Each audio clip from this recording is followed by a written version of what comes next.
Entertainment. You can listen to The Mike O'Mara Show at MikeO'MaraShow.com. Let's get started. It's The Mike O'Mara Show with Mike O'Mara, Oscar Santana, and Robb Spiewak. Now, here's Mike. Greetings, everyone. I realized that we were discussing our holiday weekends yesterday, coming after the Thanksgiving weekend, but we've had a very difficult time. Rob, I'm going to give you an idea I had about my injury yesterday, because we joked about it after I was mauled on my own sofa here in the home. Right. I thought it might be fun to come in and do a playlet where I tried to fake everybody out and say, it's kind of been really rough in the O'Mara household, and there are a lot of things that I tolerate, but one thing I can't tolerate is physical violence. Right. I don't care for it, and, you can pick on me all you want, but a woman who's going to really hurt me, and then you were going to say something, well, how was your Thanksgiving weekend? And I was going to turn to you, and I was going to go, oh, my God. You have a Frankenstein-like scar on your face. I know where that's from. I already know. It comes from love, right? Well, Mike, you have been pretty grumpy lately. Fussy boy. You've said that for well over 13 years. Eventually, that has consequences. Or 12 years. Yeah. This is How true. long? Yeah. But, if she didn't love you. No. I think it's a he. Oh. Yeah. It is. Yeah. Winslow, my wife seems to feel that grooming these dogs in the nail department, which is her area, is something where you can just naturally let them turn into a grizzly. And Winslow, in days of old, when they would roam, they'd wear down themselves. But what they need is what I like to call, Mike, a pedicure. Rob, all dogs are descendants from gray wolves. I don't know if you knew that. Yes. But it's true. And look, Winslow leads with his paws. And yesterday, because we've got a lot of visitors here, I jump on the couch and I said, hello, Winslow. And then I'm just having fun with him. And he rakes me just straight across. And this is on the heels of, one dog inflicted the pain. One dog was the recipient of pain. Mm-hmm. Frankie. Oh, so Frankie plays into this as well, the Chihuahua. Well, I'm using a fine sponsor of the Mike O'Mara Show. I'm using my Theragun right here on the crick of my neck. And thank you. Thank you very much. What a great sponsor. And my daughter is on the far end of the couch. And I can't see that Frankie is lying down enjoying a little nappy poo when Catherine says to me, oh, can I try that? I said, yeah, you're going to love it. It's fantastic. And I toss, thinking it would bounce softly on the couch, I toss the Theragun to my daughter, and apparently the Theragun lands squarely on Frankie. I've sung the praises of the Theragun, but one of the things I probably have never said in one of their commercials is the thing packs a little weight. Yeah, it's a solid piece of equipment, and I dropped mine from the passenger seat of the Volvo to the concrete. Mm-hmm. I heard the thud. I thought it was curtains. Still rocking. Yeah. Still rocking. And really, the weight would take a chip out of the concrete because it's it's that heavy. Crumbling infrastructure. And I hear, and Frankie is walking across the living room floor, shaking his head, doing this. Yeah. Did you think maybe? Like that. Did you think maybe it was the end? No, but he's so tiny, right? He's basically the weight. He's the weight of a really hefty Honeycrisp apple. It's a great parallel. And you look at him, and he's sliding across the floor, shaking his head like he's in the 14th round with Tyson. Yes. And then later on, someone was screaming. Frankie was yelling at the door, and I held him because I was outside on the patio, and I had him in there, and I'm holding him tight. I said, "Don't you do it? Don't you do it?" And I put him down, and all of a sudden, Frankie starts walking like this. Yeah. Oh. And everybody immediately jumped on me and said, "You've killed the dog. You've maimed the dog." I said, "There is no way I was squeezing him." And did they doing give that, the impression that it might have been a premeditated murder? Like, well, I bitch about Frankie more than any animal in the house, and so I do this. So the dogs have been have played a large factor in this holiday weekend that we've had with family around. It's been a peaceful, conflict-free holiday that was punctuated by a couple of incidents with dogs, and this thing right here. Yesterday, this right after the show, I was a bleeder. It was you really drew blood, good bleeder. huh? And it really does look similar to, for example, if I was a suspect in a series of purse snatchings, and one of the ladies was to fight back, I'd probably be brought into the lineup with this. Well, they can right certainly now. find DNA from that wound on. Yes, just scrape the dog's nail. Do you have to be seen in public at all outside of this forum? Like friends later in the week. Let's get some Neosporin on that. Well, I put the Bactine on it, and then I put the isopropyl alcohol, and I never put a Band-Aid on it, so it was that superficial. But grow the beard out. Carla likes to say this. She said, "Man, this is taking a long time to heal," and she goes, "Pre-diabetes. Everything is pre-diabetes for her. She's it's just fun." Something about they have old people take longer to heal now. Thin skin, I guess. Yeah. But I hope I'm not there yet. No, and I'm also not medicated. I don't take drugs like some of these people take. Like a thinner, a blood thinner. Well, you see sometimes, unfortunately, you see old people that have paper thin skin. My father had it. It was sad. Yeah. It was very sad. But Donald I'm not there. I'm not there. But when I get like a fire ant bite, it's like 2 months. It's just living down here is getting to be difficult. Now we've got the big giant iguanas that are taking over down here, for Christ's sake. It's crazy. I don't like having to explain wounds that look like they could be of a domestic dispute. Yeah, it's bad. It's bad. Well, I could use the show makeup. Yeah, or you could put a big Band-Aid on it and say I had a mole removed. A precancerous mole. Oscar uses this. It's called concealer. I do. No, I use matting cream for those of you at home. Matting. Here we go. Oh, here we go. Oh, look. Oh, Mike, now that your headphones are off, it's even bigger. These are like one of Did those... I do that? Did I do that like Norma Desmond? Just like a makeup tutorial on YouTube. This should be on TikTok. Internet. It's alive. Bitcoin. It's You alive. really can't do this with a camera. You really can't. You need a mirror. You need your big... If you blend it in, you got something going for you. What you need, Mike, is your big lighted mirror that has all the light bulbs around it. The one that you have in your bedroom. Like your in my dressing room. Diva mirror. Yeah. Well, people should know my routine. Your morning show mirror. Every single routine, I get up very early and I take off my face wraps that I have for chin, cheeks, and I undo those. Made out of kale.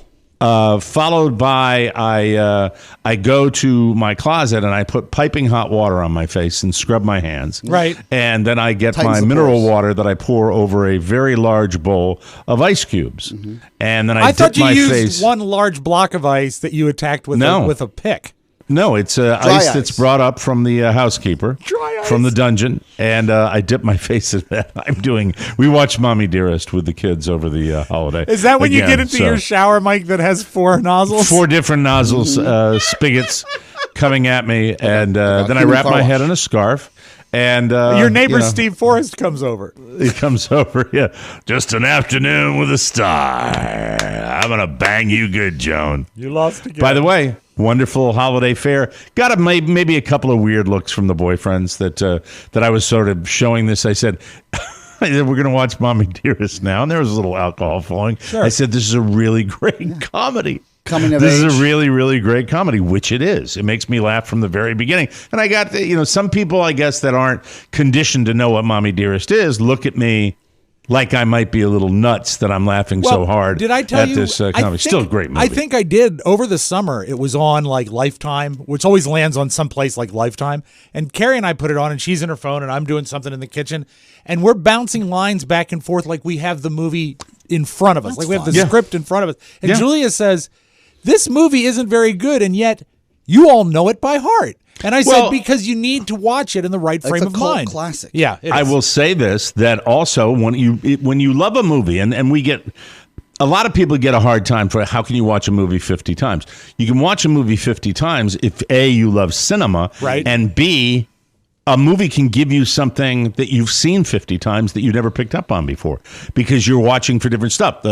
And sometimes they can be big, sometimes they can be small. For Mommy Dearest this time around, it was the young Christina, the actress who was it was pointed out to me because I've got my oldest daughter and her boyfriend are both actors. Right. And he pointed out she's really good. She's really talented She is because good. he has done theater on Broadway as a child actor. Kid actors are a really rare What commodity. plays? Yeah. Oh, God. He played Annie. No, he played Tiny Tim. Did he really? The At lead? Madison Square Garden. Holy in, wow. A Christmas Carol, the performance, 16 shows a Jesus. day.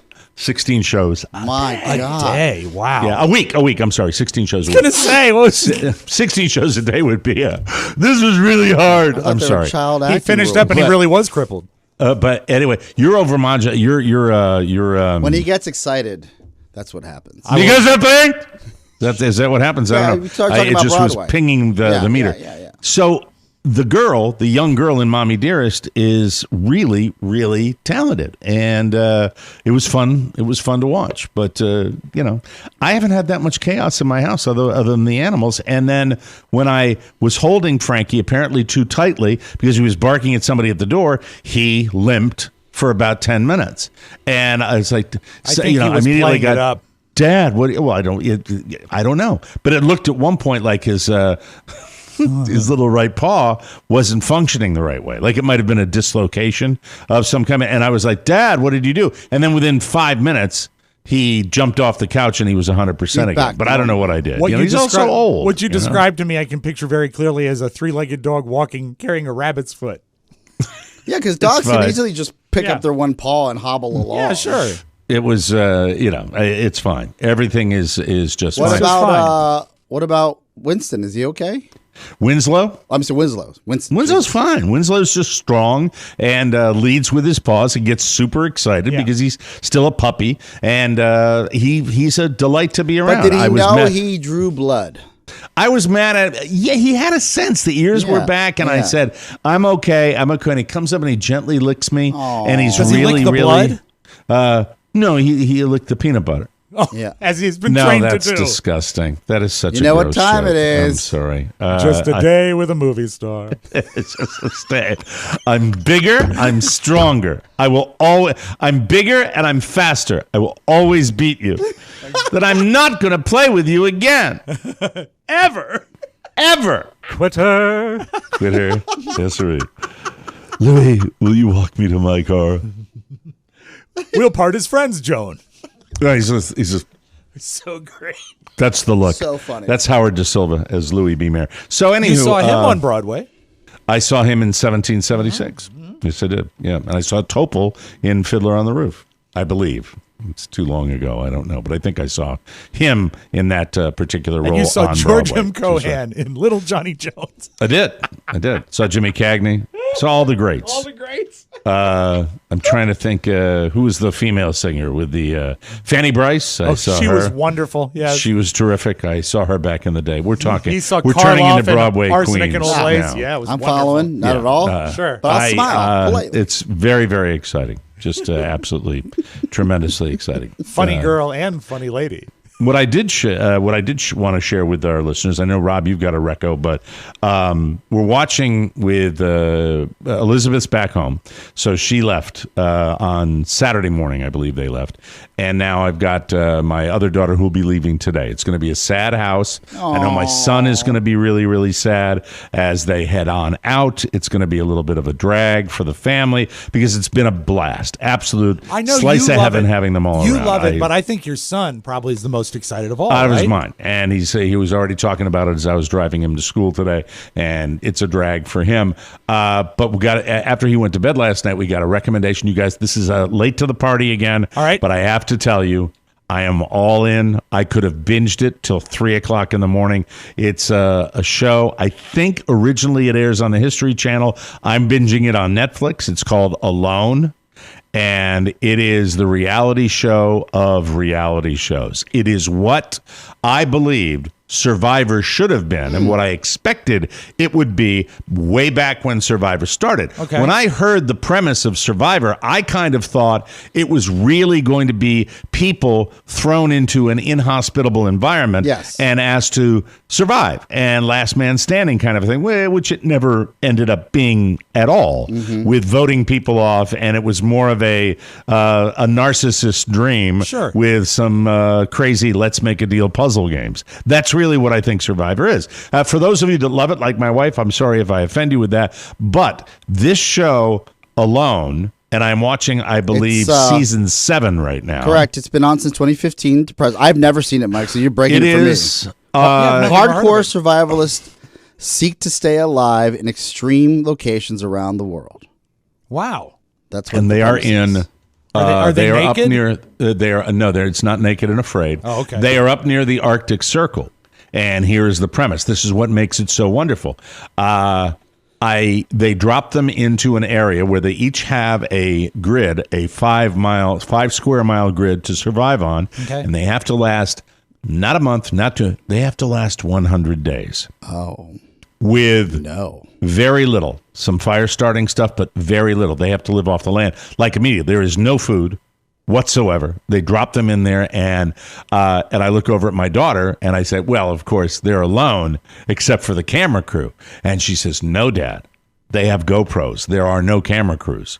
They are on their own. So the footage you see of them, and you can tell when you start watching the show, is actual footage of them alone. And I'm talking about real life wilderness encounters that where they come up over a rise and there's a wolverine there, or they run into a bear, or he's in his tent at night and he can hear where he was boiling some fish heads down by the beach. You hear clank, clank as the bears are rifling through this and the animals. And you realize that when you're out there in this wilderness and you're trying to find food, that there are other critters that want the same food that you do. It is, I am telling you, the personalities of these people, these are the real deal survival people, because most of them have the skill sets of being outdoorsmen and people that have lived off the grid. It is these Does people every are fun to episode watch. focus on one person, or are there several contestants concurrently? Every episode focuses, I believe there are 10 that start originally. 10? And none of them, 10 people. And these people are not aware in any way, shape, or form of what the other 9 are doing. So they don't know from one moment to the next who's getting. But their goal, and they all say this, most of them, is that they have to last 100 days. Wow. And they are dropped off, I believe, in mid-fall to late fall, up near the Arctic Circle in that area of Canada. And they are expected to, they have an emergency phone that can only be used when they want to, as they call it, tap out. Okay, that's what I'm going to ask. It is the real deal. And it's people... What I like the most is not only are you watching all of their different adventures, but you're getting skills by looking at them going, wow, that's how they do that. That's how and you see the people that are excelling, and then you see the people that, I think, fails? 4 days. How do they fail? One guy failed after 4 days. What happened? One guy, I'm trying to think whether Dog it was scratched a knee. his face? It might have been a knee injury. Oh. It might have been no. The first guy that failed was out, and you see him, and he comes, and they come across anything, because there have been people that have been hunting and fishing in these areas. It's not so remote that they can't stumble upon something man-made. He stumbles upon like this beat up half a boat that was under some spruce limbs and stuff, and he ends up starting a fire under this aluminum boat and bringing water up from the beach to have his own little hot tub. Oh my God! And he's chilling out. He's kind of a kook. Yeah, sure. But on his way back, he loses his fire starter, his metal device, and he says he walks the trail twice. This long trail, can't find it, taps out.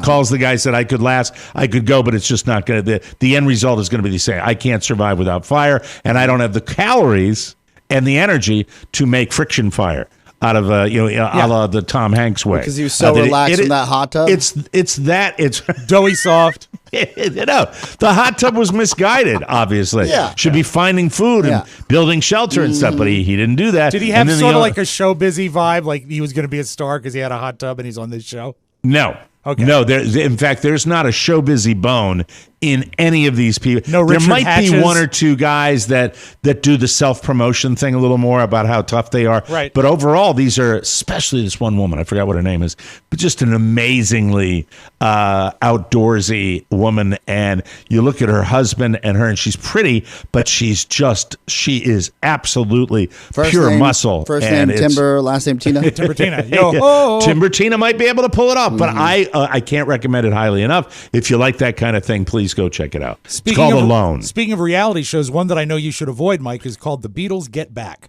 Yes. You mean yes. the Beatles documentary that you were posting all over social media about that? I adore it, but it is so Beatley that if you are not an intense fan, it's going to drive you away. It is. I love the notion of seeing them at work and seeing all the stuff that went on, but it is 8 hours spread over 3 episodes. It's a lot. And there are moments that are really quite magical. And I think for a casual fan or someone that you would want to convert to a Beatles fan, if you turned it into maybe a 3-hour thing, you'd have something. Now, for me, it's ideal because I love watching the stuff just happen in real time. Well, and I was intrigued by the documentary that they had this footage that they were going to do just to see them creating would be interesting. The sound is amazing, but there's footage. My dad called and he says, I don't need to see Ringo yawn again. I don't need to see it because there are long stretches like that. So if you are not an intense Beatles fan, I don't think it's going to be your cup of tea, but there are parts of it that are amazing. Like you actually get to watch Paul sit down and write Get Back. He starts with like one lead line and writes Get it. back. Yeah, to where you it's once amazing. belonged. But Does it vindicate Yoko? I read an article that it vindicates Yoko. So I saw that too. This is Saw that something headline. very interesting, is that Yoko comes off as good as anybody in this documentary, and she does her singing. She yowls and screams. But what you don't realize is that when she's doing that stuff that she's had fun made of her, her entire time that she's been in the collective consciousness, Beatles are supporting her. They're playing while she's singing. They're just having a jam and goofing around. They treat it the same way like when Linda Eastman brings her young daughter in and she sings a song. That's Paul's girlfriend. It'll eventually be Linda McCartney. But she was the daughter his? No, the daughter was hers before she met Paul. And so the daughter comes in. 2 or 1? That's not Stella McCartney, right? No. I don't think it is. No, it's not. But You got to be an expert. If you're an expert, you should know that answer. No, Everybody knows. But she had is one leg. She is part. That's a different one. Peggy. But I think, Yoko seems friendly and with talking to everybody, and she's singing along. And I thought she came off really well. The thing that I came away from this documentary that I never thought before is I think that Paul broke up the Beatles. Oh, no ass. Yeah, because that guy's a would you jerk. like to? Now that is a bombshell, Rob. Would you like to offer? Thank you for pretending to care. No, but I mean, you always heard it was Yoko. Yeah, he is so bossy and such a micromanager. The end of episode 1 is probably the greatest moment of these 3 parts because they have audio tape of George quitting the band. He just says, let me stop you right there because right. you're going a mile a minute here. All right. Does Paul come off as a dick in Yes. the documentary? He does at times. Everyone does at times. He also at times appears very sad that the band is dissolving. There's a shot of him actually with a tear in his eye, but that doesn't stop him from telling everybody what to do all the time. Let me ask you this. We all know teams, like different teams in show business. Okay, yeah. And there usually is someone that drives it, like propels the team forward because they need some sort of guidance. And there are times where I feel like, yeah, that person's probably a dick. And there are other times where I'm like, well, if that person, woman or man, did not push them, then they never would have done any of this. Well, the narrative that I seem to believe, and a lot of people seem to do this, is they lost their manager in 1967. He died, Brian Epstein. And he was the glue. He was the driving force. And when he died, I think Paul whether or not he wanted to, fell into that role and made some bad decisions for the band. Yeah. And because of that, he was, they were really, really cohesive as they became the phenomenon that they did. They were equal partners and all of that. But when Paul sort of seized the reins, I think there was an underlying tension because of that. Now, George eventually I'm going to did come surprise back in, you. of course. Okay. I'm going to surprise you that I was and have been intrigued by watching this just because of the behind-the-scenes nature of it. And whether you are a super fan of the Beatles or you're somebody who grew up with them like me, I'm interested to see the creative juices flowing behind. But you're saying it's just too much, right? Too much footage and a lot of just meandering footage that they think they can get away with stretching out because it's the Beatles and they're on camera. I don't know if he thinks he's getting away with anything. I think what he's doing, Peter Jackson is the director, I think he feels he's preserving the process of all of this film that a lot of people never knew existed. I know a lot about one thing, and that's radio.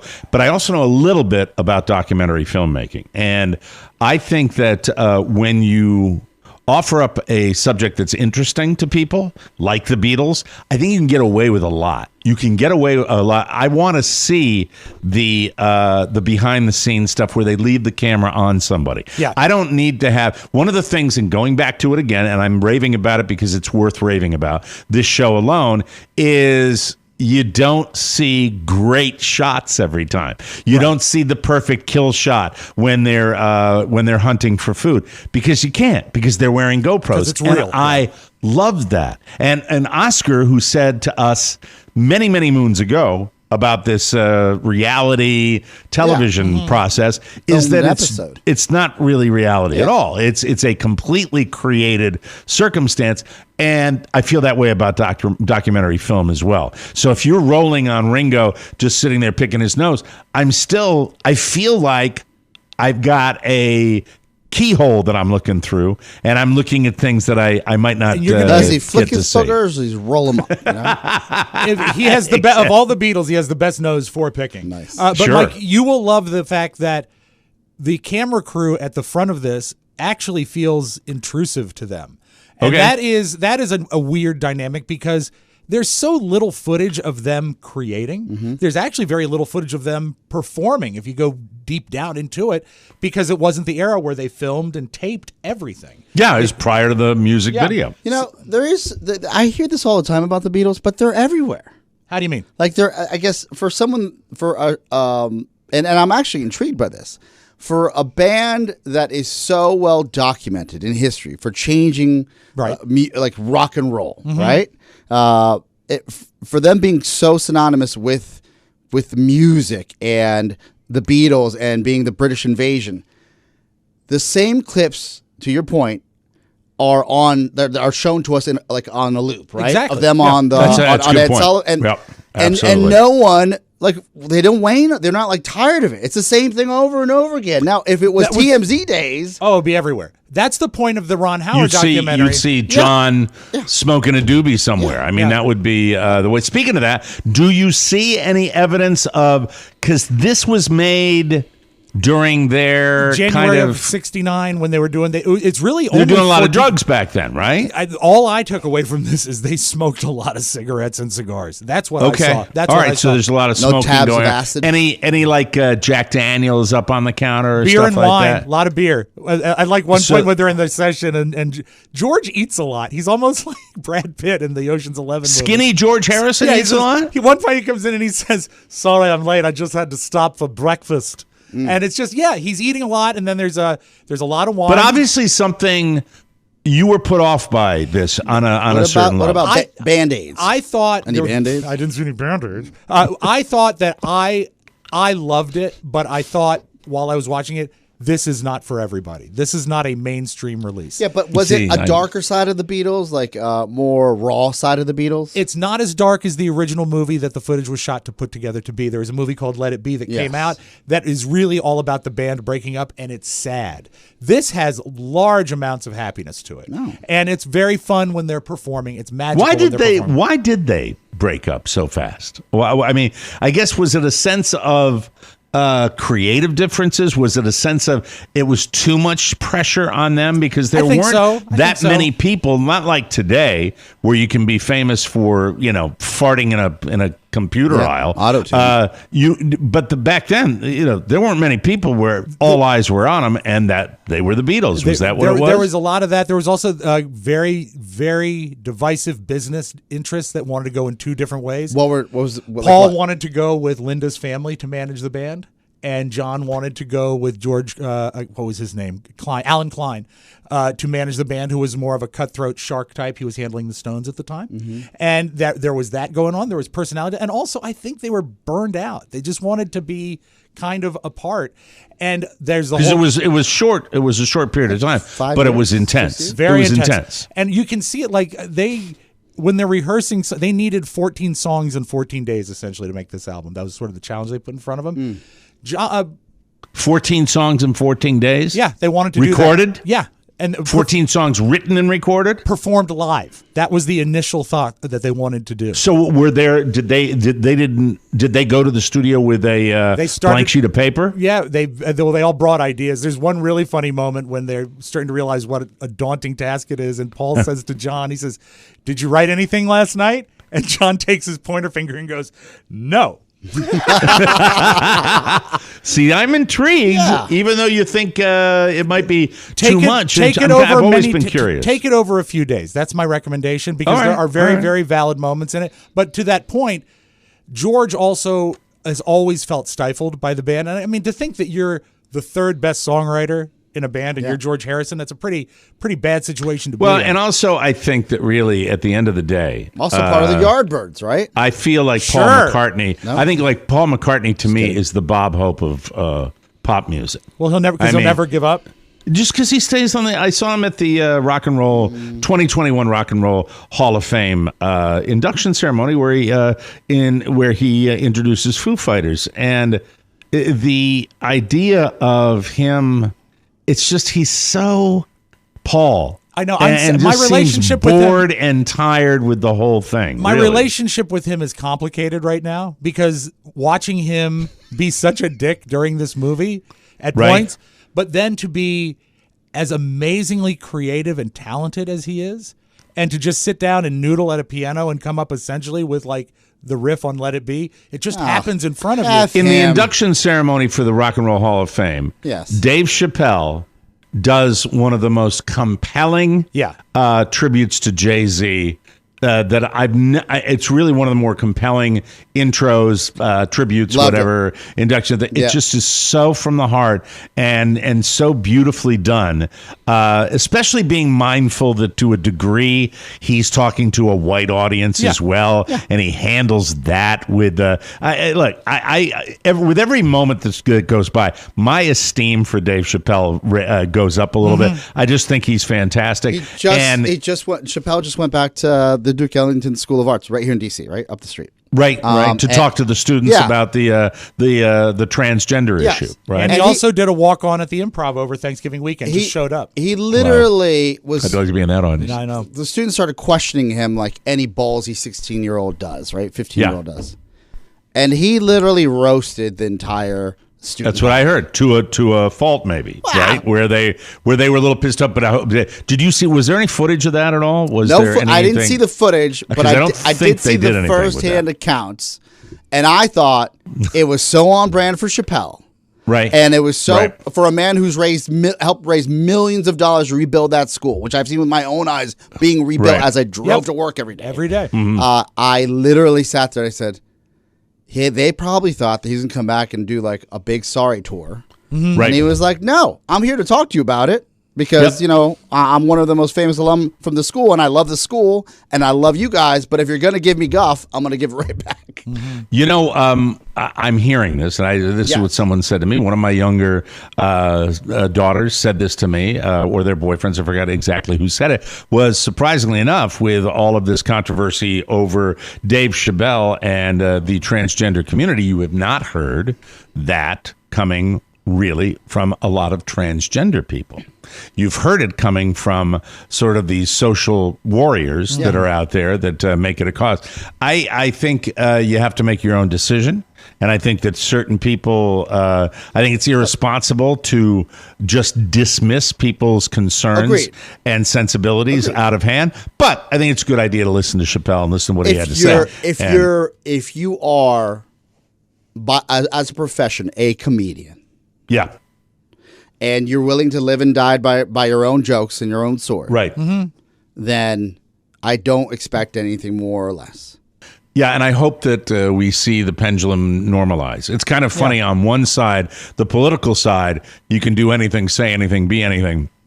On the comedy side, you're being kind of persecuted for your art right now. It's a weird time we're living in. It's a very If you're strange. a politician, Mike, you're brave. It's a very, very hypocritical situation that we go through. But getting back to Paul, where Chappelle is just doing this amazing from the heart tribute to the genius of Jay-Z, which as much as I'm not a fan of Jay-Z, I acknowledge his talent. You have to. And his business acumen is something that's just amazing that he did that from scratch and bucked that system. But when you hear Paul talk about Foo Fighters, he's kind of saying they were like us, they were like us, they were like us, and it's just it was all about him. And I think it's interesting. There's The world has let it be about him for 50 years. maybe a little less than 10 years ago. Stern has this great anecdote where he talks about going to a Paul McCartney concert, and he's backstage with Chris Rock, and they're backstage, and there's like the receiving line to like meet Sir Paul, and he's like trying to find a moment to ask for an autograph for his daughter, not for himself, because his daughter's just a huge fan. So he finally gets a moment where through the receiving line, he says, "This is for my daughter," and then Paul says, and I'm paraphrasing, something along the lines like, "I'm not signing autographs today. I'm sorry." Like something just like very dismissive. And Chris Rock is right next to me and goes, "Damn, that was stone cold. She shut you down. You must be embarrassed." Like loud, like so over the top. Just having fun with Grilling him. That's great. Where he was like, I could have meekly walked away, but Chris Rock's right there, and he's not going to let it go. it. Did he end up getting the autograph? Yeah, after he had him on his show, but not that night. That's too funny. Oh my God! Because he's a dick. He is a dick. I look forward to watching that. In a way, you sold that. Saying that you're not going to like it, you sold that documentary. That's interesting. I take it in small doses. Don't try to do it in a night. All right, I'll let you know. You've intrigued me a little bit. We'll take a break. When we come back, we got the homepage, everybody, and hope your turkey's all digested, everybody. Damn, Daniel. We'll be right back with more fun and thrills. You have the pleasure of listening to the Mike O'Mara Show. The Mike O'Mara Bonus Show. Miss one episode, and you miss a lot. This is excellent. It's like the worst porn I've ever seen. Just a look behind what did I do? What did I do? Oh, no. You want a drumstick? You want I love beef, but I'll take this. It's fantastic. Tom, do you go out and do clinics? I go to clinics. The Mike O'Mara Bonus Show is your only chance to get that 5th episode of TMOS every week, and it's sent to your device every Friday. Get a subscription today or gift one for the holidays. It's another great way to support TMOS. Click that bonus show banner now and get laughing. It's all at MikeO'MaraShow.com. Very good. There you go, everybody. Thank you, Jim Amato. Hey, this Cyber Week, the sheets that I sleep on, Boll & Branch, they are offering their best deal of the entire year. You can get the best sleep of your life with their highest quality organic cotton sheets. When you shop Boll & Branch, you are supporting a family-run business that crafts the highest quality, toxin-free, pure organic cotton sheets. In fact, Boll & Branch was the first fair trade certified bedding brand, and they give fair pay to every one of their farmers and factory workers. I love that. All I know is that these are the best sheets I've ever had. We have them on our bed right now. They get better as you wash them. All their stuff is amazing, but the signature hem sheets are their all-time bestseller. They're beloved for so many reasons, like how they get softer with every single wash, soft, lightweight, and made with 100% organic cotton weave that feels incredible always, available in many colors and all sizes. This Cyber Week, give your loved ones the best sleep of their lives lives or treat yourself with Boll & Branch. Their holiday packaging and famously soft sheets, blankets, pillows, and more make a difference everyone will feel. Get 25% off from now through December 2nd with their best offer of the year at bollandbranch.com. That's 25% off at BOLL and branch.com. Exclusions may apply. You are going to love these sheets, everybody. From the four corners of the World Wide Web and into your digital device, it's what you need to know. This is the homepage. All right, I'm a golfer, so I lead with this story today because I'm a little bit bummed, ladies and gentlemen.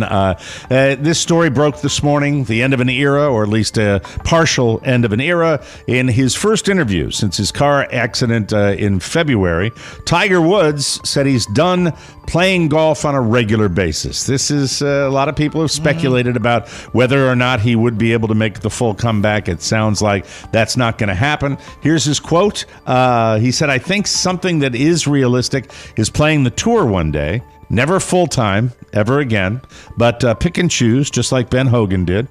Pick and choose a few events a year, and you play around that." He added, quote, "You practice around that, and you gear yourself up for that. I think that's how I'm going to have to play it from now on."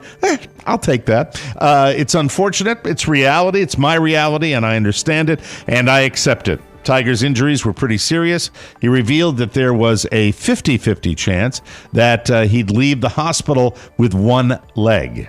Wow. Nobody knew that. And he said, quote, "I have so far to go, I'm not even at the halfway point. I have so much more muscle development and nerve development that I have to do in my leg. At the same time, as you know, I've had 5 back operations. So I'm having to deal with that." For those of us that have... it's hard Chronic to describe. pain. There's some. I'm such a fan. We never, ever, not that we deserve it, because no one else got hurt, but we never got clarity on what happened during that accident. No, it doesn't sound like they did in that Golf Digest interview either. And you know what? It's just, look, when you're as great as that person is in his particular field that's in the public eye, everybody wants a piece of you, and everybody feels a piece of you. So it's good that he's going to at least try to come back. But when he also said he's not even halfway back yet, whether he even plays competitive golf again is to be seen. I saw a clip of it. He still looks broken. He doesn't look like he's, he looks, I think he's disappointed in the result and having to come to terms with the fact that he's not going to be able to. Well, and I also think that when you combine the back and the leg, and he had knee injuries also prior to this. So the guy's been probably been in chronic pain for a very, very long time. That last wing jacket, though. Yeah, he gave us that. Yeah, he came back for that. That's why it was, and I think people knew how special it was at the time. Remember when George Clooney almost died in a motorcycle crash in Italy back in 2018. Well, when he was lying on the ground, I've heard about this before, waiting to kick the bucket, he noticed people were filming him. He says, quote, "If you're in the public eye, what you realize when you're on the ground thinking it's the last minute of your life is that for some people, it's just going to be entertainment for their Facebook page. I'm a pretty positive guy, but that told me clearly that you really are here just for their entertainment." George said he'd love to find those people and shake them for caring more about likes than somebody's life. I find nothing to disagree with that. One of the people who was was filming him was actually Paul McCartney, and he said, "Okay." He said, "When I got in an accident, it wasn't all that bad." Thank you. Do you hate Paul now? No, it's complicated. I don't know how to feel. He's so talented. Yeah. There are a lot of a-holes that you've liked a lot, like in the history, right? You really like Jerry Lewis a lot. Yeah, that's true. This is very true. We could do a sociological study on you sometime with that. Speaking of rifts between people, Will Ferrell and writer, director, producer Adam McKay were longtime partners in Gary Sanchez Productions, and they spent years making comedy gold. The website Funny or Die, that's theirs. Yeah. They also collaborated on the Anchorman movies, which I think is the funniest Will Ferrell's ever been in film. Talladega Nights, Step Brothers. Another good one. So sounds like the good ones. Yeah. Daddy's Home, Get Hard, and The Campaign. Plus Holmes and Watson, horrible. And Land of the Lost, horrible. Horrible. Well, they can't all be gems, but they haven't spoken since 2019, and McKay has finally revealed why. He's doing an HBO drama about the 1980s LA Lakers, and Will wanted to play owner Jerry Buss, but McKay gave the part to their mutual friend John C. Reilly.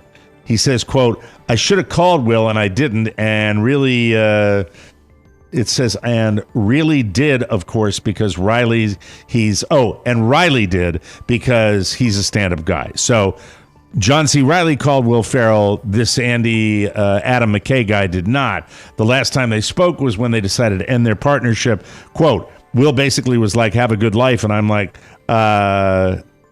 Ferrell's never going to talk to me again. So it didn't end that well. But I'm loath to say anything nice about Will Ferrell, but do you know what I've binge watched that is really, really good? Have you seen The Shrink Next Door? I have not. It's really good. It is really good. I think it's on Apple Plus, right? It is. And I'm shocked you like it because it's so uncomfortable. It is really, but it's got. I gave it a chance despite Will Ferrell because I love Paul Rudd, and it is about I guess best to describe him as a climber, a psychiatrist who's a climber who finds out Will Ferrell, social climber. Yeah, Will Ferrell lives a modest lifestyle, but turns out has a lot of money, and so he uses him, and it's so uncomfortable, but the plots are great. So what's it called again? The Shrink Next Door. Just came out like 3 weeks ago. Yeah, it's good stuff. Bradley Cooper said he was held at knife point in 2019 in a subway station in New York. It wasn't at sketch o'clock either. It was right before noon when he was on his way to pick up his daughter from Russian school. Didn't know she goes to Russian school. On a podcast, he said, quote, it was pretty insane. I realized I had gotten way, way too comfortable in the city. He said his guard was down and he was listening to music on headphones. I felt something coming up. I thought, oh, they want to take a photo or something. As I turned, I'm up against the post, and it's like the French Connection. Wow. And I looked down to see a knife. He said he was surprised at how young the guy looked and instinctively took off for the station exit. That caused the attacker to flee. So Bradley took off after him and managed to take a few photos to show the police, but he didn't file a report. That may be the worst written story I have ever seen in 2021. What's better for the environment? Buying real Christmas trees every year or the fake one you use over and over? I was ready to sing my praises about my little GE that every year it's just been, I think I'm on my 8th year, maybe 7th year turbine of that. It's fantastic. Someone talked to experts about it. The answer said it depends. Of course it depends. My guess would be it's better for the environment to buy a real tree, a cut tree, if you dispose of it in a good way, like mulch it or something like that. That's fair, but then don't we need as many trees as possible? Isn't the ozone still dying? Let me answer it for you. Fake trees can cause less of an impact if you use them over and over again. A study, which I do, a study in 2018 found that after 5 years, it starts to even out. But it's not that simple because real trees also have benefits. Most of the fake trees we buy come from China. Okay. China. So on top of the whole made of plastic thing, they're also shipped over here on boats that use a ton of fossil fuel. Then they're transferred. God, my brain's starting to hurt. Yeah. The real trees we buy tend to be grown on nearby farms, so they don't have to travel as far, and those farms also create a lot of jobs. This is big tree. F that, Mike. You gave me your old Christmas tree, and I still use it in my little house now. Our carbon footprint is like, I would say we've got credit. I buy a new fake tree every year. Every year it's 1 foot bigger, and on New Year's Day I burn it. Why doesn't Elon Musk create like a Tesla tree? No, not a Tesla tree, but a Tesla freighter, like a tanker that just goes across the ocean. Electric tanker. Yeah. Because you don't have an extension cord that reaches halfway from here to China. The sun. The sun. The experts say real trees might have a slight advantage. So there's that. Whatever. Tree experts, Mike. Tree experts. There they are. Let me see. PNC Financial Services released their annual list of the cost of everything in the song The 12 Days of Christmas. As long as you've been in radio, Mike, isn't this your favorite story My favorite story. I do the same thing every year. And here's the value of all those things in that song. Okay. Moving right along. Thank you very much. Pipers piping. Righty then.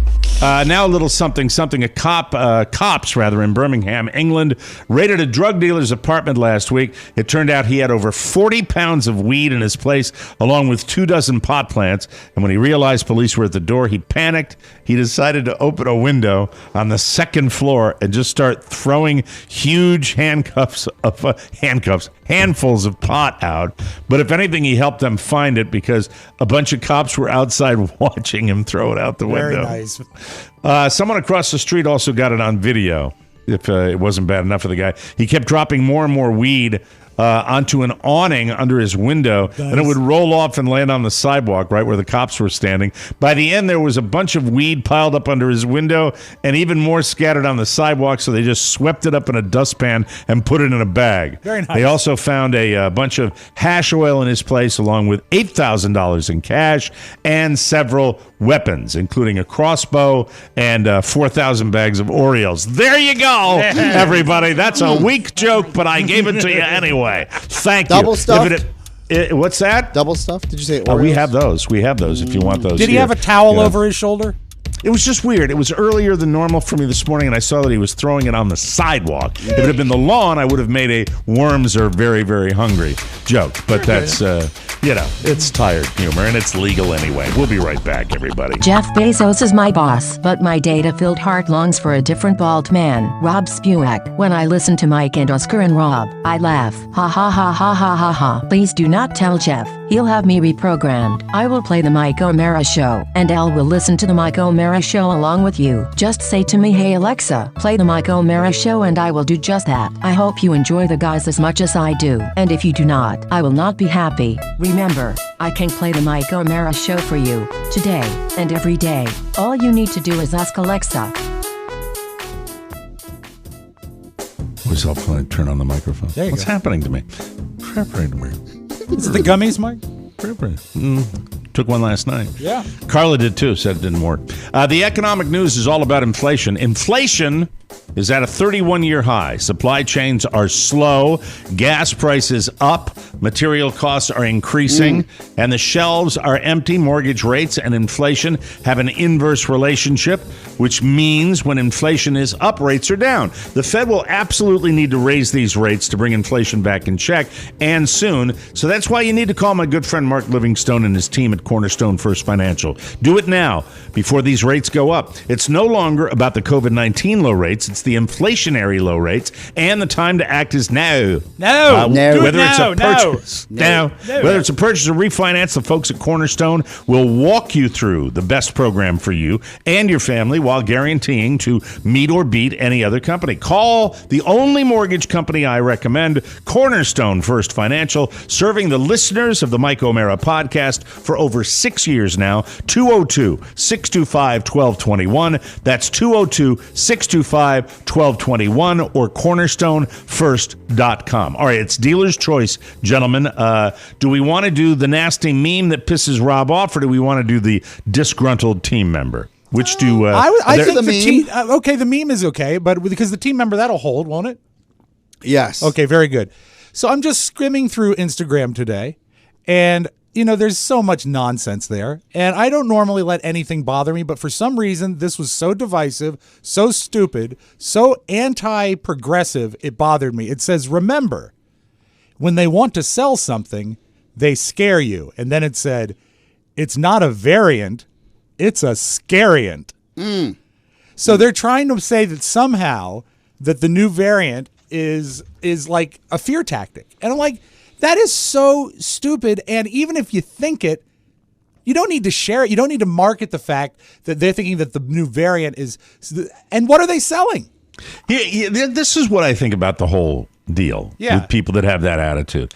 I think you're getting to a situation where you have so many people in this country that only give a rat's ass about something if it hits them over the head. Right. I'm sorry, when you're dealing with a world where there are people, young people in their 40s that are sitting there dying in the hospital saying, man, I really wish I got vaccinated. Yep. And the only time they took it seriously, it's like, as long as I don't get it, it's a joke, it's a gag, they're fake, it's a conspiracy. They're selling doing it. They're that. selling something. Yeah. This is what happens when political leadership is able to successfully move the minds of the people. And this is the divisions in our society. Look, my team, sorry guys, my team hasn't died because of my political beliefs.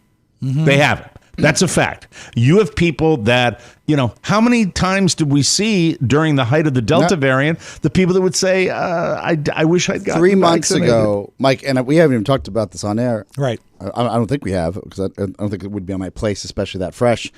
We have a colleague we both worked with, I won't mention his name, that is no longer with CBS, but he still works in the business. Right. And we work with him in some capacity through Podville at times, and he went dark for 2 weeks out of the blue, and I said, hey, is everything okay? And he goes, I'm so sorry. I just lost a father-in-law and 2 uncles on the father's side to COVID. And I said, how did that happen? He goes, my in-laws, they didn't believe in the vaccine, and my stepmom got sick, and then she got out of it, but then her husband got sick, and then her husband's brothers got sick, and within 3 weeks he lost 3 family members. I can't imagine. It's a reality, but there's an old expression they used to use, the NIMBY argument, not in my backyard. Right. And now it's just it's really not real unless it affects a father-in-law, a son, a daughter, a grandfather. It's only real when that happens, and it's an incredible phenomenon. There's a perverse way that I look at this and say to myself, wow, your rhetoric and your ability to get your message out to people and have them believe your BS is so powerful that people will risk their lives for it. Mm-hmm. And really, when you think about it, and political leadership and countries that are led by dictators, or it's as old as human history, where the big leader can create this image that you're going to do this. I think that it can be done with religious leadership, with political leadership, but with all of the information that's out there. That this is, all it is an insurance policy that helps you get less sick, people, if you look at it that way. And what are they, and the whole thing, back to it again, what are they trying to sell us? If you're that suspicious, they're not trying to sell anything. They're not even charging. They're just wanting you to get vaccinated. It's a scam. It just is to keep you afraid.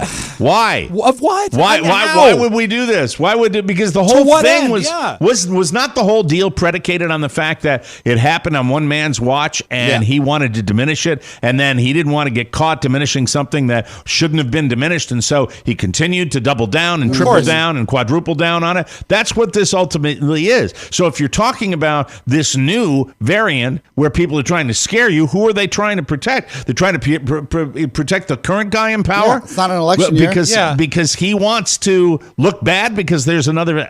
There is no. It's nuts. It is nuts.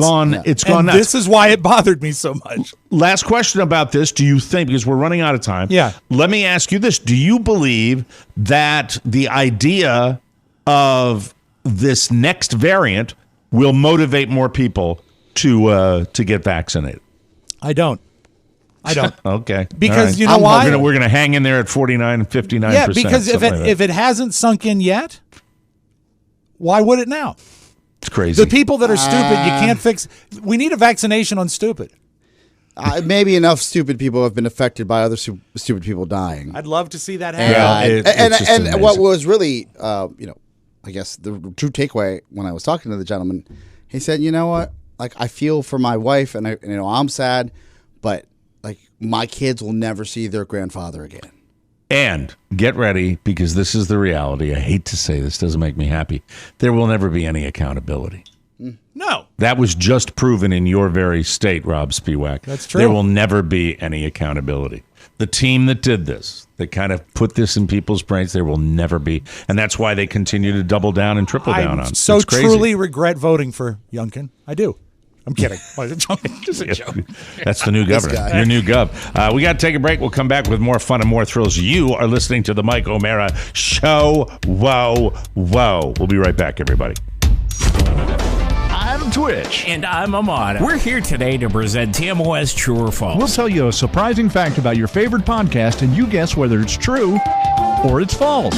Here we go. Mike O'Mara is distantly related to Archduke Franz Ferdinand of Austria. True. By the age of 22, Robb Spiewak could already consume 114 beers in one sitting. I've seen him do it. Oscar Santana discovered Paraguay and invented the game Clue. Yes. Ponyboy Matt Bloom was jumped into an Asian street gang in 2014. True. Dan O'Brien was born with a tail. Debbie has it in a shoebox. The Mike O'Mara Show Shopping Center is the very best way to do your holiday shopping. Damn right. You'll save time, money, and avoid the hassle of fighting the crowds at the big box store.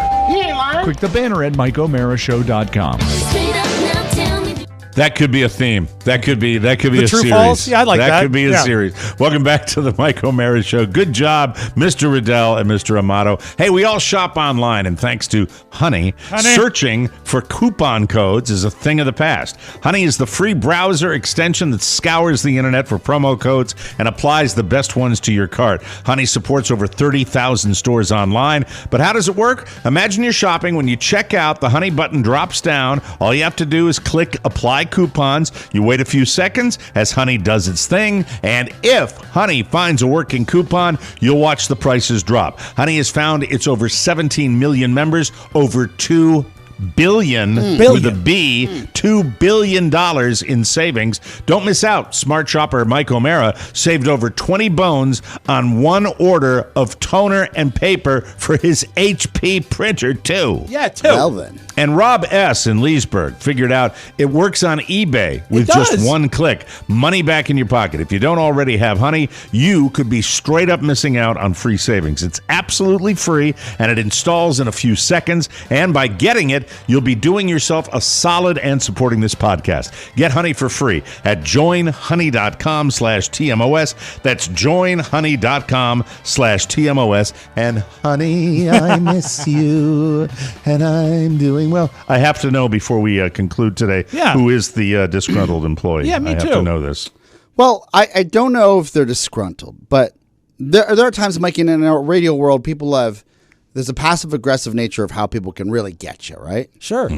Whether they misspell your name a zillion times because they just give 0 Fs and they hate you, or in this case, and I didn't even bring this up. It's something that's been on my mind for some time, but I really didn't think about it until my wife saw me checking out our MikeO'MaraShow.com page. Because I like to make sure that all of the buttons are up perfectly for Thank the you. advertise. You know, just Appreciate some that. QC. And she said, "Oh my God, is that Catherine O'Mara?" And I said, "Yeah." She goes, "Well, why wouldn't they put a more flattering picture of her and her father up on the site?" And I said, why wouldn't they? And then I'm like, and she said, "Who's they?" And I said, They is Matt Ponyboy Bloom.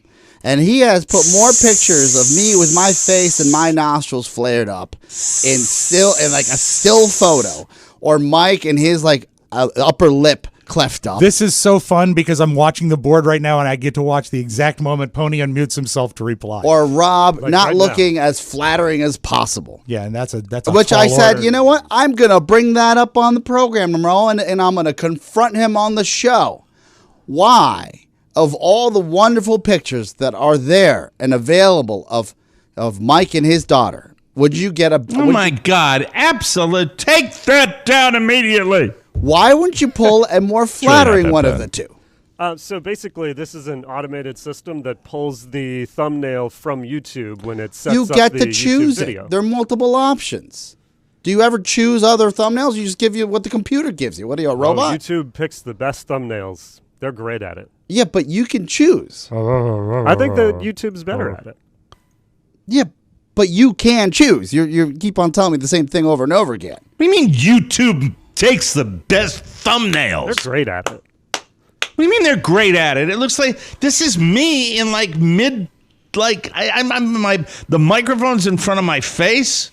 Catherine's looking like she's about to take a bite out of my neck. Maybe that's what happened to your face. Pony. Yes. Would it be fair, and is it too much for us to ask for you just to take just a couple more moments and actually find something that's Look flattering. at the of one, us. the little bit, episode 2792, Yeah, yeah. Robb. I'm go sure down it's and gorgeous. Look at the Clayton one. Yeah. You seriously, you look like Charles Lawton Oh, thank you, Pony. with that. That's a good And then one. there's another one. That's a good point, Oscar. Right? I'm doing a deep dive It's on like it right he hates now. it. He goes, I tolerate these guys, but how can I really get them? Okay, change in policy. Yes. Yes. We're going to use a trick. A That trick? is we're going to use a trick. I love this. Yes. I'm going to do it right now. Okay. And here's the way. And I want this to happen. I want it Today. absolutely to happen. This Today. is, by the way, because now, will this also be the video that goes up on YouTube? Yes. This is the same. This is the still. going to change. All right. When we're sitting there, how often do we see?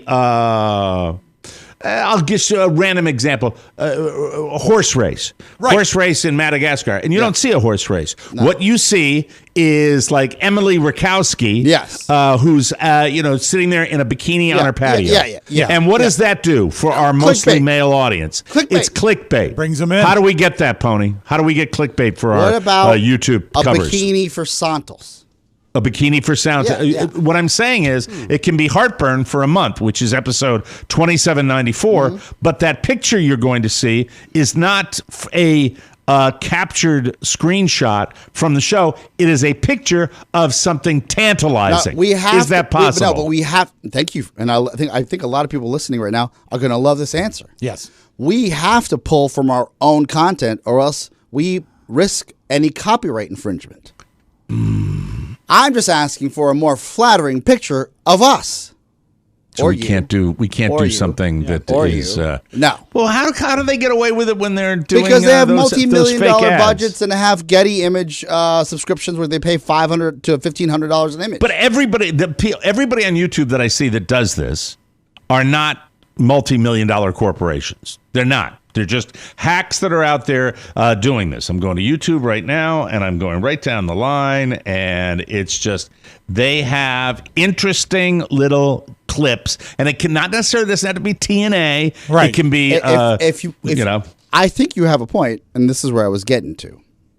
I would like to evolve the actual cover or the thumbnail for our videos to be us, but a separate picture that really depicts what's going on the show and not just a screen grab. Mm-hmm. Like, for example, what would you use for today in an ideal world? Today? Yes. Let's do this. You with a Let's do picture this. of Paul on a DSLR. Okay. Right? No. Get this. Yeah. Get that. He gave you what you needed, Pony. There you go. Exactly. Boom, bam. You just hacked the system, Mike. Wow. You just hacked the Suddenly, system. do you notice how suddenly quiet it's gotten as any extra labor is being computed? I don't think that hits him. I just think that traditionally business meetings are had off air, not Right. on this show. Right. Is this something we can do? I'm almost 100% positive This it's is possible. screen cleaner right here. That's tomorrow's. I don't think we want that. That looks phallic. Oh that's my not. God. That's something. That's for. But that's people get curious about yeah, but phallic. let's say that for a bonus show. That's like a Brazzers. No, episode. but I'm just, you're not hearing me. I'm saying we need every day something we're on to that's- be. We're on the Yes, same page. absolutely. Today, I agree with you. Yes. I agree. don't want to completely put to bed the TNA Can idea we when you get talk about Catherine copyright. in a bikini before she No, leaves? I'm not going to use my own daughter, for God's hey, sake. options. We're just asking for Mike, there are options. no bad ideas. No bad Can ideas. you, businessman, do a real dive on how because it ain't multi-million dollar people that have copyrights in it, because these are randos here, okay? Mike, these are randos. Do you think I'm making you know this what? up? Yeah. No, I believe everything you're saying about these Are you screen willing captures. we don't have the budget to spend another. I don't care about budget. Listen to me. Hear me out. That's Stop being a tomorrow's general picture. manager. Sid Abel. Listen to me. It's time to bring in some other. What are some of the greatest things that have happened to this show? It's when we bring in people from the outside, listeners that help. Go to those perverts on the TMOS Pinup Appreciation Society. Find out what copyright is all about. Find out about that. Now, I don't talk about maybe once a week. Maybe once a week we get a clickbait, and let's just let's just see how those views go. All right? Because to be perfectly honest with you, I'd like to bump up the views of the YouTube views to be comparable with the downloads of this podcast. Okay. That's what I'd like. It's never going to be that level, but would I be lying if I said that the views have gotten more significant over the years? They haven't gone Absolutely. backwards. No, They grow. They actually got. You know? They grew through the pandemic. Just really, really good. Are you open to allotting a budget for pictures that will make sure that we're free and clear of any copyright infringement? I think you do it any way you can. And I'm also not saying every show should be that. No, but even I'm saying it takes one to take us down as a website. That's all I'm saying. Totally and guard against that against everything. Yes. Right. Absolutely. Yeah. Do not F with that at all. I'm just saying interesting things when you see certain clips, when you bring to the attention of Ponyboy that these little captures that we have, and by the way, the one from Mike O'Mara Show Live has me making a goofy face, and that's fine too. But like, for example, when you see a By compilation design. of car crashes, it's like it's stuff that makes people that intrigues people. Yeah. And they don't, by the way, they're not fake on YouTube, really. They're really not. It doesn't work out. Hi. And Who's that? It's a Who's well, that? family members in and out. Oh. That's the way Constant it goes. ingress and egress. It's just very curious to me how the whole We're thing on the same page. works. Yes. So Can we start? Before we go? Towards, nothing has to be done. Yes. I am not Let's sending start, down an Let's edict. start with our initial play of just upping our internal game. I'm with you. Right. I'm with you. And then but moving I in that also direction. think if you put your devious little brain on it My devious and you come up with something really special, you might find a solution and say, this would be a good something that generate more clicks. Because my fat ass sitting there in a single shot is not something I that's agree. going to. I have a pretty good idea of what we can do. And I think that we have to get iteration. creative with it. And it might not be a bad idea to talk to those guys over there because there's a lot of content put up there. And not all of that is freebie. And Well, yeah. they've got a whole website. So the exposure is, I guess when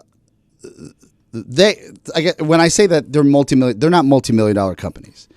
Some people are willing to take the risk to put material up that is copyrighted on the off chance that they will, just get a letter and pay it. Right. We just don't play that game. That's not where we're at. Yeah, I get it. But we can find creative ways, Correct. perhaps, Of course. to make Yeah. what would you call it? The click page or the YouTube click page Just that we see? it's a thumbnail more for the attractive. video. It's a thumbnail for the video. A thumbnail for Yeah, the video. yeah. The thumbnails, I guarantee we can do something There's to make that there's better. no bigger fan of sweater kittens on this team than Right. me. And I don't think I'm it always with- has to be that. I think what it has to be is something that would interest people and just a screenshot of something during the show, which is not dynamic. We could Photoshop something, Right. something that's actually original to us, some art. Yeah, part of the show. So we could work. Bring a spider in one day. Yeah, an anaconda. I'm such an idiot. Well, I'm looking at the stuff that I enjoy. You have better stuff to. Pony, bring is in this animals. possible? It is definitely possible to do. It will hold back the posting time of the video slightly, but it is doable. Thanks. There are What slightly? What do you think? 30 minutes. however long it's going to take for 30 minutes? for the image to get generated, and then we. Generated. What are you like making something out of? You're not We're doing talking anything. about Photoshop. Yeah, but I'm not asking. You're Do not- you you're not think using I'm a giving spinning this wheel. To you? No. I will give you the photo. You plop you it are. in there, and you're good. There's to go. my world right there. Your world. There it is. You're down there. I'm I know. up here. God. Thanks for that Can answer. you imagine? What kind of spider would you like, Mike? One that'll bite him. He's We'll ours. take a though. break. We'll be right back, everybody. Hey, humans, it's me, Winslow, Mike's Boston Terrier. Killer dog. Do you know I'm smart? In fact, I'm wicked that's- smart. That's old. He doesn't get it. Old. It's classic, is what it No. Oh, no, it's not classic. It's out. You're mad because he God cut your damn. face. Roman's out. Roman's out. Welcome back to the Mike O'Mara Show, brought to you by Tommy John. Hope I'm masking my real disappointment here. It's time to celebrate softness season by stocking up, ladies and gentlemen. Stock up on your favorite Tommy John underwear, loungewear, and pajamas. When you start your day wearing Tommy John, you're that much more comfortable. So you can do everything better. Shop right now and give the gift of comfort to everyone on your list, including yourself, with Tommy John men's and women's loungewear. With over 16 million pairs sold, giving the gift of Tommy John has become become a holiday tradition for families all across the country. Here's a fact. 98% of women and men love getting a gift from Tommy John. That's why Tommy John doesn't have customers. They have fanatics. Everything that Tommy John makes feels sensational against my skin. I love it all, and you will too. And this holiday, make everyone in your family more comfortable with the gift of Tommy John loungewear, underwear, and bras. Plus, it's all of it's backed up by Tommy John's best pair you'll ever wear, or it's free guarantee. I love Tommy John, and right now enjoy special savings at TommyJohn.com/TMOS. Great deals for a limited time only at TommyJohn.com/TMOS. That's TommyJohn.com/TMOS. See the site for details. And one last thing, do not worry, we will not have a delay in our postings of the show. No, it'll be right even up though there. one misguided person who does not take challenges on has indicated that would be the case. Do not worry about that. We will address that, and we will only do it if it will not affect that. All right? Do we understand that? Are we cool with that? 15 minutes. Yes, exactly. Thank you very much. Do we understand that? Pony, are we clear on that? Yes, absolutely. Thank you. Appreciate it.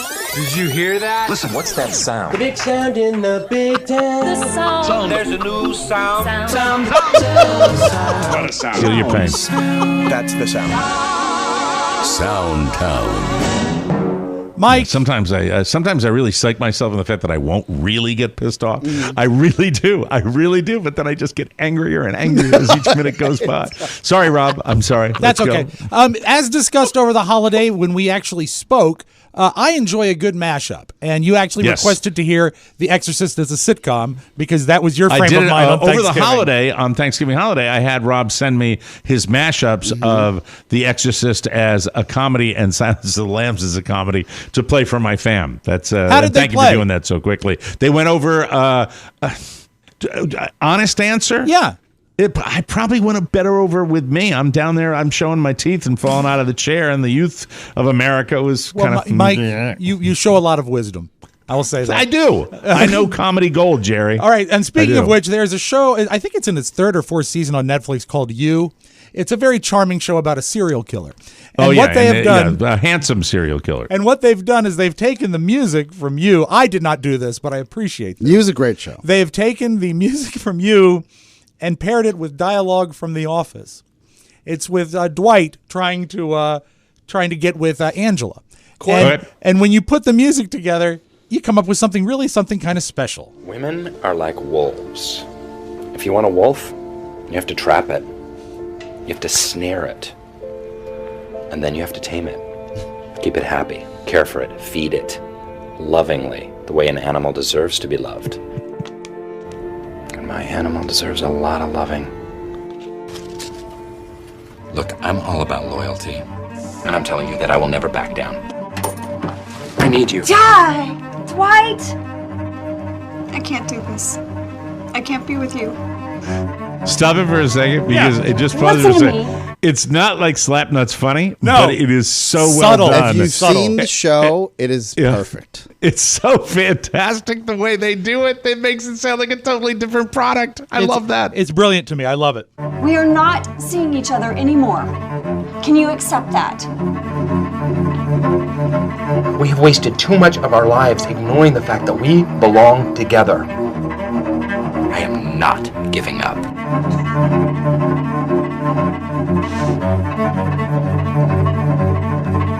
You can run, but you cannot hide. So there's that. I like that. Oh, that's fun. I like that a lot. Perfect. So meanwhile, on Instagram, John Travolta's daughter is named Ella Travolta. She's beautiful. She looks a lot like Kelly Preston, which is kind of sweet, but she's a really good singer. She posted that. Ain't no sunshine when you're gone. Guess Bill was right when you wrote that song. I know that she's your light now. But I only play that because I say, John Travolta, who is your favorite singer? From the Oscar-winning animated movie Frozen, please welcome the wickedly talented one and only Adele Dazeem. But so I just All right, love when that he's moment. doing that, Yes. that incredible gaffe that Yeah, the world he meant saw. to say Idina Menzel. Is he when he says he's already in the weeds when he gets to gone. the wickedly talented. I'm trying to remember the pronunciation of her name. Right. It's like when you see, I forget the name of the mayor of New York that they do on Saturday Night Live, that he would just wander onto the set of Update. Yeah, the visually impaired. Yeah, exactly, and he mayor just of New wander York. around. That's what it was Governor like. of New York. Governor Governor of New York. Can you play that John Travolta clip Yeah, one please. more time, please? And I'm glad you say this because it is fun to mentally graphically figure out when he gets lost. From the Oscar-winning animated movie Frozen, here, please welcome the wickedly talented one and only Adele Dazeem. Brutal. Still funny. All right. God, hey, you know, and that's a man's had a tough life. So we love John Travolta. We really do. They're calling these ladies heroes. They're calling them reverse porch pirates. And this is very cool. We've had a lot of great Ring doorbell footage through the years, right? Right. These are young ladies. They look to be about like college-age kids, very hip in their dressing and their makeup. They've gone up. There is a Amazon package on a doorstep. They go into the Ring doorbell and say, we're going to hide your package for you so no one steals it. But I think it's really cool. They're reverse porch pirates. They're probably sleeping. We can't answer the door right now, but if you'd like to leave a message, you can do it now. Okay, yo, you guys got a package at your door? You have a package right here. Come get it so nobody takes it. I will hide it for you in your mailbox. The package is in your mailbox. It's not bendable. It's bendable. Okay, we put your package in your mailbox. I love your house. They're young, right? They're super young. Yeah, like I would say 16, 17, but Okay, I love that all right. idea. I thought that was cool. They're reverse porch pirates. The last kid didn't sound 16. You know, we'll put your package in your mailbox, okay? Mike, you know who it was? It was the current Jeopardy champion that was doing that. I thought of you last night when I was watching her. They put the message in the package, okay? I'm named Barry. My neighbor will take our packages and put them in his house because we live in the city. Right. And Sente. at first, it was kind of off-putting because you're like, now it's in someone else's home. Right. Right? But now, if I ever see something on our stoop or his stoop, I will bring that in the house. Yeah. Neighbors can be so cool that way. The neighbor directly across the street from us, we were throwing the football with the whole family out in the street, and she came out of her front door, and I heard her say to her husband, "They're always around." I'm so sorry. Wow. Isn't that nice? Wow. They're never, ever not either. Okay, let's end on an optimistic note, all right? I didn't say it out loud, but I was thinking, hey, we feel the same way about you. You. Mike, You. let's end on an optimistic note. I know that there's been bad medical news, but Jimmy Kimmel has a nice take on it. The Omicron variant, which so far has been reported in Africa, Australia, Belgium, Britain, Germany, even Canada. Experts are hoping it ends up being like the second season of Tiger King, where everybody talks about it, but nobody actually experiences it. This is our hope. That is Soundtown. So Now long. leaving Soundtown. Please come again. Hey, you know what? I think we need to kind of figure out the closing for Soundtown because it doesn't It's gotta work match with my the open. music. Okay. It's you know what I mean? With maybe I don't know. Well, I'm no, not the- going to be accused of taking dude off of The something. open of Soundtown is different than the close of Soundtown.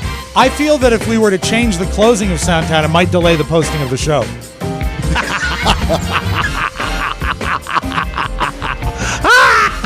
We'll fix it. We'll fix it. That's a joyous way for me to go into the rest of my day. Thank you, Robb Spiewak, you joy giver. Oh my. Tony, didn't you like that joke? I thought it was the funniest joke of the year. We'll see you tomorrow for Robb Spiewak and Oscar Santana.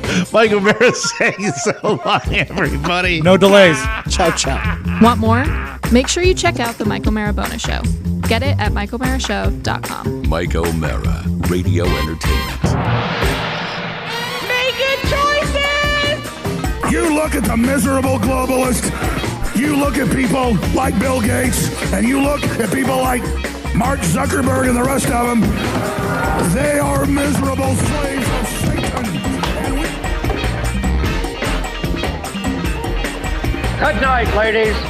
Good night, sir.